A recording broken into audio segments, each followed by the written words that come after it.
Got it. With the thing. And I wonder if a speaker view, that's probably better for the recording. Well, I don't know. Oh yeah, speaker view, because then when I'm speaking, am I big for you? For me, you have your own view going. Yeah, that's it. We're both the same size for me, but yeah, maybe that's better. It, okay. So. Okay. Great. So I'm so excited, everyone, to be introducing Dr. Kit Kleinhans.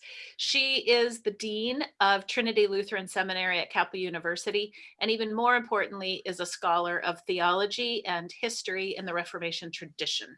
And she generously is giving a bit of her time to share one of her passions, which is women in Reformation history, the roles, the voices, the hopes and dreams that come to us from the 16th century. So we asked her in this week of honoring the Reformation if she would choose one woman who inspires her personally. And so, Dr. Kleinhans, thank you for being with us. Please share. I don't want to mispronounce her city. Elisabeth. Elisabeth of Rochlitz. So, but thank you, Bishop Laurie, for the invitation. I just love talking about some of these wonderful women whose stories have not always been told. And Elisabeth of Rochlitz is a relatively unknown story. Very little has been written about her in English. And she's a woman whose story I came to know serendipitously, really. For 5 years, I had the privilege of working with ELCA Global Mission to teach seminars in Wittenberg, Germany for women from other Lutheran churches around the world.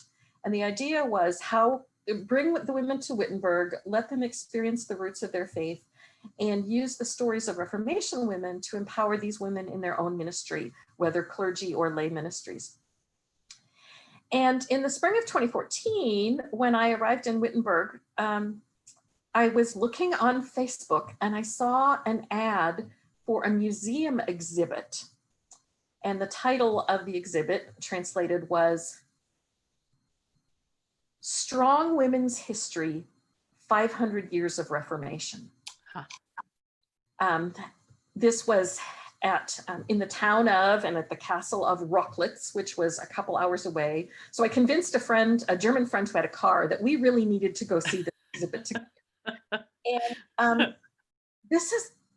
Elisabeth's story is so fascinating. I mean, one of the things that it's important for us to remember is that for an awful lot of human history, marriage was really about political or business alliances. So Elisabeth was actually raised in a German territory called Hesse. And her parents wanted to form an alliance with the rulers of another territory. And the way they did this was actually to marry their daughter to the son of the other couple, and then marry their son to the daughter of the other couple. So double alliance, right? Good, strong family ties. Well, one of the things I saw in this museum exhibit that tells you how important this is basically the premarital contract of Elisabeth and her husband, John. Huge document with every contingency written out. Lawyers today couldn't be more thorough. Like, well, what happens if they don't have kids? What happens if they only have daughters? What happens if she dies, and he marries somebody else? Do we still have the alliance? Huge details. And with the seals, think about getting something notarized. The seals of 16 different witnesses attesting to this marriage plan. And this took place when she was like 2 or 3 years old. Wow. Actually get married until she was a teenager, but it was all signed and sealed, just not delivered. Well, it turns out that Elisabeth's brother, Philip, who grows up to succeed his father and become the ruler of Hesse, becomes a devotee of Martin Luther. To put this in context, Elisabeth was born in 1502, right? And Luther was just graduating from university then. We know the Reformation got started with the 95 Theses in 1517. So she's a teenager, just newly married at the time the Reformation gets started. And her brother becomes one of Luther's supporters and followers. And through her brother, she is influenced to accept Reformation ideas. And of course, that didn't mean converting or being Lutheran. It meant stuff like, oh, for communion, I think Luther's right. We should have communion in bread and wine, not just bread. And so she starts promoting these ideas, and it drives her in-laws crazy because her in-laws are very traditional conservative Catholics. They start rumors about her. They complained about everything she does, and they even start spreading rumors that she's been committing adultery because they want to try to get rid of her. And so she makes the communion issue publicly and kind of forces the issue. And there was incredible tension. Well, good thing there was this premarital contract, because she and her husband did not have children. He died when she was 35. So they'd been married for, long enough to have had children. Yeah. But the provision in the contract was that this small territory named Rochlitz, which was part of the family holdings of her in-laws, would be given to her if her husband predeceased her and if they didn't have a son who could support her. And that was fairly common. The idea was, if my family's going to give a daughter to you, we want to know that she's going to be taken care of even after the marriage is over. So she goes to this territory of Rochlitz and surrounds herself with advisors, and she gets to appoint her own chaplain and do things the Reformation way. She was actually instrumental in that territory, really small territory, but still hers, of writing what the new church regulations would be for how we're going to do communion and how we're going to call pastors. Well, then, following Luther's death, war broke out between those who supported the emperor and the pope and those who supported Luther and the Reformation. And Elisabeth's brother Philip was one of the people who was supporting the Reformation. The war was called the Smalcald War. The group of Lutheran allies was called the Smalcald League. I describe it a little bit as being like a Lutheran NATO. The whole principle of NATO is we're not going to get picked off by one by one. If we're attacked, if one of us is attacked, the others are going to come to our aid. So her brother's a part of that. And what none of us ever learned in seminary or church history that I learned from this special museum exhibit was that Elisabeth was in her own right a member of the Smalcald League. Is that right? This tiny little territory. It gets even better. I mean, the timing, I said it was serendipity. This was a story that was only just being uncovered in Germany. And it was because someone had found in storage old letters and documents of hers. So this was a special exhibition they pulled together based on what they learned from her, and also like the marriage, the premarital contract was in a different museum. They had to borrow that, and they had this and that to pull this collection together. But what they found was a set of correspondence, most of which took place during the Smalcald War. Elisabeth was a spy because her little territory, in the middle of her in-laws' territory, she was this one little Protestant stronghold in the midst of this Catholic territory. And so she would write to her brother coded letters. I mean, we've got some of the code book images, but symbols for how many horses are there, how many soldiers are there, how much food is there, how much ammunition is there. Are the troops feeling energetic or are they depressed? So she was passing on all this information to the other Protestant leaders. Now, here's how smart she is. Okay, your in-laws hate you. They know you favor the Reformation. You know they're going to be suspicious. So she played the game. She also wrote letters to the allies of the Pope and the Emperor about Protestant troops. And they were always accurate, but they were always sent just a little bit too to be helpful. And honestly, I mean, we've got thousands of these letters of hers. I mean, imagine this young girl who gets married to a guy her parents engaged her to when she was still in diapers. Having the courage, the courage of her commitments to this understanding of the faith, and also the courage to risk everything. Yeah. Her territory was captured during the Small Cold War, and she was sent back to her home territory.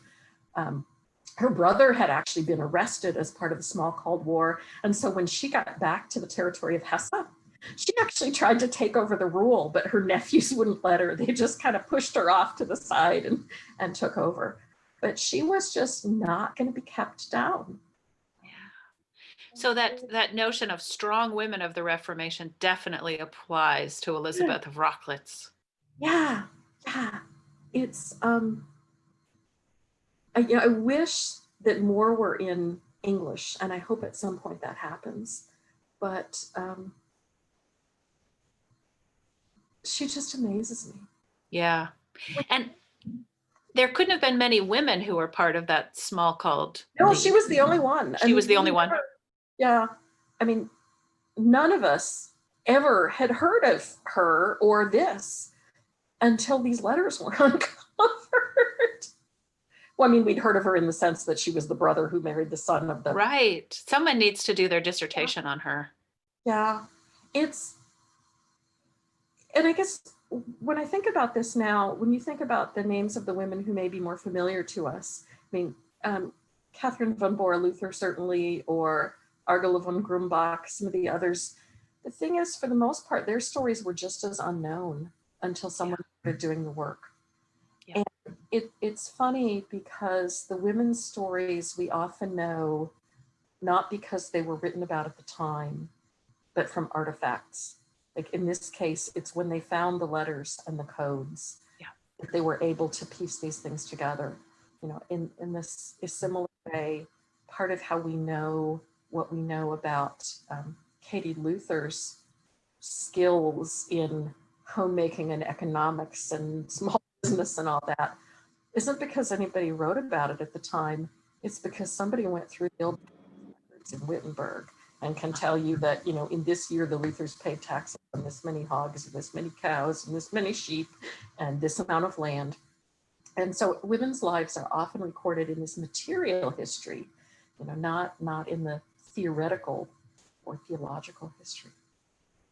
And isn't the truth of the matter too, that so few women could read and write that unless you were wealthy or educated as a nun, you would have nothing that you'd ever written about, right? So it would all be these documents written about you, just lines of data.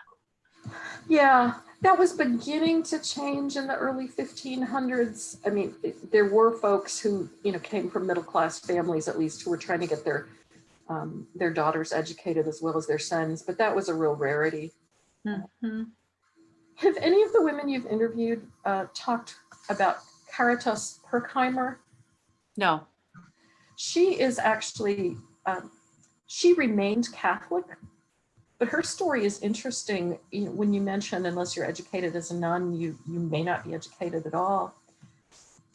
She was one of the religious women who really fought to preserve the convent way of life because it did provide a socially acceptable alternative for women to marry, and it provided a way for women to get an education. Yeah. You know, some of the women whose stories we tell, we came to know because they married reformers. She's kind of a cool example of a woman who says, I don't need to be married to someone. Yeah. And the life that I lead as a Catholic religious woman is one that I choose and keep choosing, not one I feel constrains me. So just that's important to remember. And it sort of breaks my heart when we hear about how many women who had alternative ideas, Reformation ideas or whatever, who are accused of some sort of harlotry, or, I mean, that was not uncommon, was it, for free thinking women to be accused of sexual misconduct of one kind or another? Well, you know, I wonder if it goes back even as far as the strand of biblical interpretation that somehow read sex into the Garden of Eden story, that the serpent seduced Eve. And so women are being bad or wrong or against God. It's satanic, but it's also tied in with sex in the body. Yeah. It's really, well, I mean, as women of faith today and women leaders today, it's interesting we can reflect on how far we've come, and yet we also know that there are still these huge challenges. And it's hard to hold those two in tension, At least no one is putting us in the stocks and throwing things at us. But to be an independent woman in our culture is still to be suspect at every other layer of your life. So yeah, it just was more blatant then, probably. And probably does go back to so many theological roots we don't even think about, biblical stories and yeah. Well, I'm grateful for your time. It feels like this is just the beginning of many other conversations we could have. So thank you so much, Dr. Kleinhans, and thank you for your work. Thank you for your witness. We will be connected again, I pray. Wonderful. I've so enjoyed this conversation, and I hope this whole effort that you're doing for the folks in Oregon Synod bears abundant fruit. Amen. Thank you.